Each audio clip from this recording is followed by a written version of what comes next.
Good morning, class third. How are you all? I hope you all are fine at your home. So children, welcome back to your online classes, and this is your new chapter, chapter number 15 from English text, The Lazy Brahman. So this is the story about a Brahman who was very lazy, and he doesn't want to do any work. So the children, and this is also the last chapter of your final syllabus of English text के final syllabus का ये आपका last chapter है and you have to read very carefully this chapter. Okay, so now let's start. Once there lived a lazy Brahman named Manmoji Ram.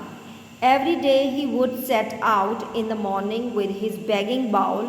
Some generous neighbors used to take pity on him and give him food. However, there were days when he didn't get anything to eat. On those days he preferred to starve rather than going out and doing some work.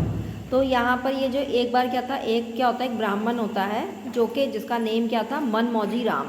तो हर दिन क्या करता था वो, मतलब उठता था when he set out and morning में, और अपना बैगिंग बाउल जिसमें मतलब वो भीख मांगता था, एक कटोरा जिसमें को वो उठाता था और उसके भीख मांगने के लिए वो चल पड़ता था. तो some generous it means very just some open hearted kind peoples जो होते हैं, बहुत दयावान. तो वो नेबर्स जो थे उसके पड़ोसी, ऐसे जो नेबर्स थे वो क्या करते थे, उस पर दया दिखाकर उसको कुछ खाने के लिए दे देते थे. However there were days when he didn't get anything. और कई बार ऐसा होता था कि उसको कुछ भी नहीं मिलता था खाने के लिए. So on those day he preferred to starve rather than going out and doing some work. तो उस दिन वो क्या करना पसंद करता था, preferred it means like better, यानी कि ये बजाय उस दिन वो भूखा रहना ज़्यादा बेहतर समझता था, बजाय इसके कि वो बाहर जाके कुछ काम करे और कुछ पैसे कमाए. तो ये वो करना नहीं चाहता था. अगर उसको खाना मिल गया तो खा लिया, नहीं मिला तो भूखा ही सो जाता था. सो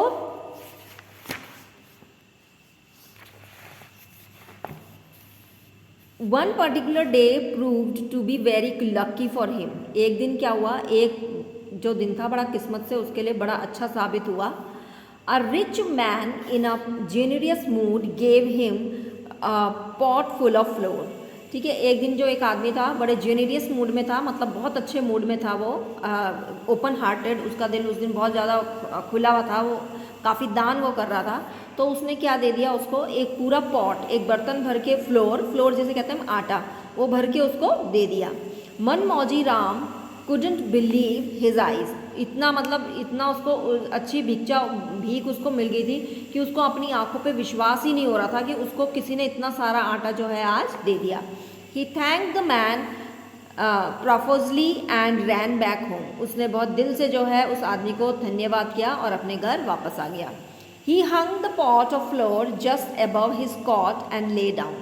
अब जहाँ पर उसकी चारपाई थी, cot it means a bed where we sleep. तो एक छोटा सा बेड होता है जिसको हम कॉट कहते हैं. तो उसने अपना फ्लोर जो था जस्ट उसके ऊपर क्या कर दिया, एक खूंटी से उसको टांग दिया और उसके नीचे लेट गया. He looked at the pot and thought. उसने पॉट को देखा और सोचा, I wish I were rich. Then I wouldn't have to be back for food every day. तो उसने क्या सोचा कि काश क्या होता कि मैं क्या होता, रिच होता, तो मुझे रोज़ जो है अपने खाने के लिए लोगों से भीख नहीं मांगनी पड़ती. Soon his imagination began to run wild. और जल्दी, इमेजिनेशन इट मीन्स सोचना, थिंक, कुछ ज़्यादा ही डीपली किसी चीज़ को सोचना, यानी कि कल्पना करना ऐसी. तो जल्द ही जो है उसकी इमेजिनेशन क्या हो गई, रन वाइल्ड, मतलब उसने ज़्यादा ही जोर पकड़ लिया उसकी इस कल्पना ने, मतलब वो अपनी कल्पना में बहुत ज़्यादा डीपली जो है खो गया. He thought what if the country is suddenly struck by a famine. तो यानी कि उसने क्या कहा कि ऐसा हो कि अचानक जो है जो हमारा देश है वो क्या हो जाए कि उसमें famine it means food shortage, यानी कि खाने की कमी पड़ जाए. हमारे देश में क्या हो जाए, खाने की कमी पड़ जाए. There will be no food, कहीं पर भी खाना ना मिले. So food will become an expensive commodity. तो क्या हो जाए कि खाना और मिले भी तो बहुत ज़्यादा एक्सपेंसिव हो जाए, बहुत ही ज़्यादा महंगा हो जाए. एंड आई नीडंट वरी, तो लेकिन मुझे क्या करने की ज़रूरत नहीं है, मुझे इस बारे में चिंता करने की ज़रूरत नहीं है। My pot has enough flour to last for a very long time, क्योंकि मेरे पास क्या है, बहुत ज़्यादा फ्लोर है, मतलब मेरे पास तो काफ़ी सारा आटा है कि जो काफ़ी लंबे समय तक मेरे पास मतलब चल जाएगा। Then suddenly an idea struck him, और अचानक से फिर उसके दिमाग में एक आइडिया आया, I should make some money while the famine lasts, कि मैं क्या कर सकता हूँ कि मैं उस टाइम में क्या कर सकता हूँ, कुछ पैसे जो है कमा सकता हूँ जबकि फेमाइन क्या होगी, लास्ट होगी, यानी कि जब खाने की कमी हो जाएगी देश के अंदर। ऐसा क्या कर रहा है वो, केवल उसकी ये कल्पना है कि ऐसा वो सोच रहा है कि अगर ऐसा हो जाए। I should sell my flour to the needy, मैं अपने फ्लोर को क्या करूँगा, नीडी ऐसे लोगों को बेच दूंगा जिनको उसकी ज़रूरत है। Yes I will go to the market and announce openly who wants to buy excellent flour, मैं मार्केट जाऊँगा और ये अनाउंस करूँगा कि किसको इतना बढ़िया फ्लोर जो है किसको चाहिए। सून पीपल शैल क्राउड अराउंड मी, और जल्दी लोगों का जमावड़ा, जो लोगों का भीड़ जो है मेरे आसपास लग जाएगी। Somebody from the crowd will scream, I will pay you 10 rupees for the floor, और भीड़ में से कोई एक चिल्लाएगा कि मैं तुमसे ये फ्लोर जो है, ये आटा है, मैं 10 रुपये में तुमसे खरीदूंगा। Another man will counter bid, I will pay you 20 rupees, फिर उसी में भीड़ में से कोई दूसरा व्यक्ति ये बोलेगा कि मैं तुमसे ये आटा 20 रुपये में खरीदूंगा। What, 20 rupees? I, third man will say, I will pay 30 rupees for that floor. I'll sell the pot of the floor for 30 rupees. और फिर कोई एक व्यक्ति और जोर से चिल्लाएगा कि मैं तुमसे ये सारा आटा 30 रुपये में खरीद लूँगा। तो आई सेल द पॉट और तब मैं ये सारा आटा जो है 30 रुपये में उस व्यक्ति को बेच दूँगा। With 30 rupees in hand I will buy 2 goods, और फिर उस 30 रुपये से मैं क्या करूँगा, 2 बकरियाँ खरीदूँगा। 1 मेल एंड 1 फीमेल, जिसमें से एक मेल होगी और एक फीमेल होगी। I shall feed them grass, fatten them and breed them, और मैं उनको क्या करूँगा, खूब ग्रास खिलाऊँगा उनको, मतलब वो खूब मोटी ताज़ी हो जाएंगी वो। फैटन दैम, उनको खूब घास खिला के, अच्छा खाना खिला के उनको मोटा करूँगा। एंड ब्रीड दैम, और फिर उनसे क्या होंगे, और ज़्यादा ब्रीड होंगे, यानी कि उनकी जनरेशन आगे बढ़ेगी। My god will give in birth to little kids, और जो मेरी बकरी होगी फिर वो क्या करेगी, 2 लिटिल किड्स को, kids it means the baby of a goat, को जन्म देगी। I will sell goat's milk to my neighbours, फिर मैं बकरी का दूध जो है अपने पड़ोसियों को बेचूंगा। By selling milk I will earn money, और उस दूध को बेचकर मैं पैसे कमाऊंगा। Then I will take my gods to the market to sell them, और फिर क्या करूँगा, मैं अपनी बकरियों को मार्केट ले जाके बेच दूँगा। Looking at my healthy gods, a bystander will offer me 100 rupees, और फिर जो है मेरी हेल्दी बकरियों को देखकर जो बायस्टैंडर होगा वो मुझे क्या करेगा, 100 रुपीज़ जो है उसके लिए पे करेगा। I will give him my goats, और मैं उसको अपनी बकरियाँ दे दूँगा। With 100 rupees I can buy a silk dhoti and lots of other things, फिर मैं उन 100 रुपीज़ से क्या करूँगा, एक सिल्क की धोती खरीदूँगा और बहुत सारी अलग अलग चीज़ें खरीदूँगा। फिर अचानक ही वो सोचता है, no I will waste my money, I will not waste my money, ऐसी चीज़ों में मैं अपने पैसे नहीं बर्बाद करूँगा। Instead I will buy 2 cows, मैं उनसे 2 गायें खरीद दूँगा। I will get my cows mated and soon there will be cute little calves, फिर मैं अपनी काउस को क्या करूँगा, फिर वो जल्द से मेरी जो काव है वो जल्दी से क्या करेंगी, 2 बेबीज़ को जन्म देंगी, 2 लिटिल काव्स को जो है जन्म देंगी उनके। I will sell cow's milk and also make cheese and butter, फिर मैं क्या करूँगा, गाय का दूध बेचूँगा और उनसे चीज़ और बटर भी बनाऊँगा। I will sell cheese butter and ghee to my neighbours, और घी चीज़ बटर को क्या है मैं अपने पड़ोसियों को बेचूँगा। Then I shall make sweets out of the milk, और फिर मैं उस मिल्क से क्या बनाऊँगा, स्वीट्स बनाऊँगा। I will bye a small shop and sell my sweets and dairy product, फिर मैं एक दुकान खरीदूँगा जिसमें मैं स्वीट्स और अपने डेयरी प्रोडक्ट्स को बेचूँगा। Dairy product it mean just like a butter, milk and curd, all these are the dairy product. Men and women who taste my sweets will come back asking for me, और जो man और women जो मेरे दुकान की मिठाई को चखेंगे, खाएंगे, वो दोबारा से मेरी दुकान में मिठाई खरीदने आएंगे। Soon people shall throng my sweet shop, I will make lots of money, और फिर जल्दी जो है मेरी जो स्वीट शॉप हो जाएगी, काफ़ी फेमस हो जाएगी, और मैं फिर क्या हो जाऊँगा, मेरे पास बहुत सारा पैसा आ जाएगा। With the money I shall buy gold, और फिर उस मनी से मैं क्या करूँगा, सोना खरीदूँगा।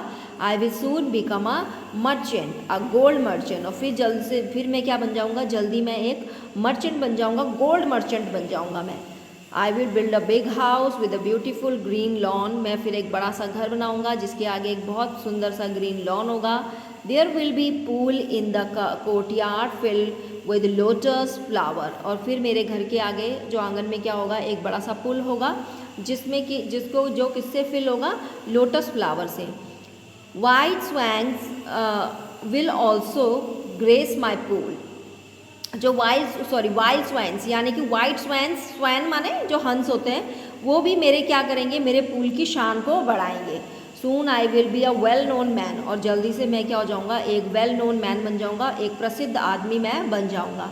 माई fame will spread far and wide, मेरी जो प्रसिद्धि है वो दूर दूर तक फैल जाएगी। आई हैव रिच फ्रेंड्स, मेरे क्या होंगे, मेरे फ्रेंड्स कैसे होंगे, रिच फ्रेंड्स होंगे। Then a rich landlord will ask me to marry his beautiful daughter, और फिर उसी में से कोई रिच लैंडलॉर्ड होगा जो बहुत धनी व्यक्ति होगा, वो मेरी अपनी बेटी की शादी के लिए मेरे से बात करेगा। One look at the beautiful girl and I decided to get married, फिर मैं एक सुंदर सी लड़की देखकर शादी कर लूँगा। We shall be very happy soon a son shall be born to us, और फिर हम बहुत क्या होंगे, खुश होंगे, और फिर जल्दी से हमारा एक बेटा होगा। आई विल नेम हिम कुशा, मैं उसका नाम कुशा रखूँगा। Later I will have a daughter, फिर जब बाद में मेरी एक बेटी होगी। आई शैल नेम हर खुशहाली, फिर उसका नाम मैं खुशहाली रखूँगा। My kids will be very smart and naughty, मेरे जो बच्चे होंगे वो बहुत ज़्यादा स्मार्ट होंगे और नॉटी होंगे। They will play prank and worry the neighbours, वो क्या करेंगे, मेरे नेबर्स के साथ प्रैंक्स करेंगे। प्रैंक्स इट मीन्स छोटे मोटे जो मजाक हम लोग करते हैं एक दूसरे के साथ, उसको हम प्रैंक्स बोलते हैं नेबर्स के। Every day I shall here complain from the neighbours, और फिर क्या होगी, रोज़ मेरे पास क्या आएगी, कंप्लेन आएगी नेबर्स की। One day I will get angry and I shall run after my kids with the stick, और एक दिन जो है मुझे बड़ा गुस्सा आएगा और अपने बच्चों के पीछे मैं छड़ी लेकर दौड़ूंगा। I will teach them to be well mannered, मैं उनको अच्छे संस्कार सिखाऊंगा।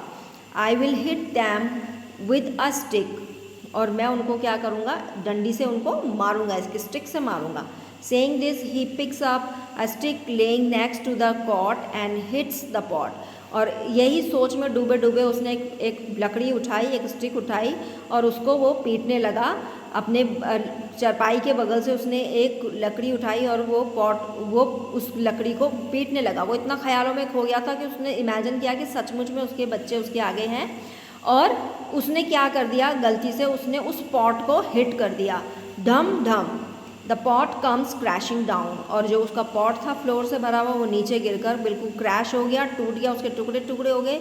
Disturb by the crashing sound Manmauji Ram wakes up and looks around, और फिर जब वो उसकी डिस्टर्ब हुआ, यानी कि उसका सपना जो है वो टूटा।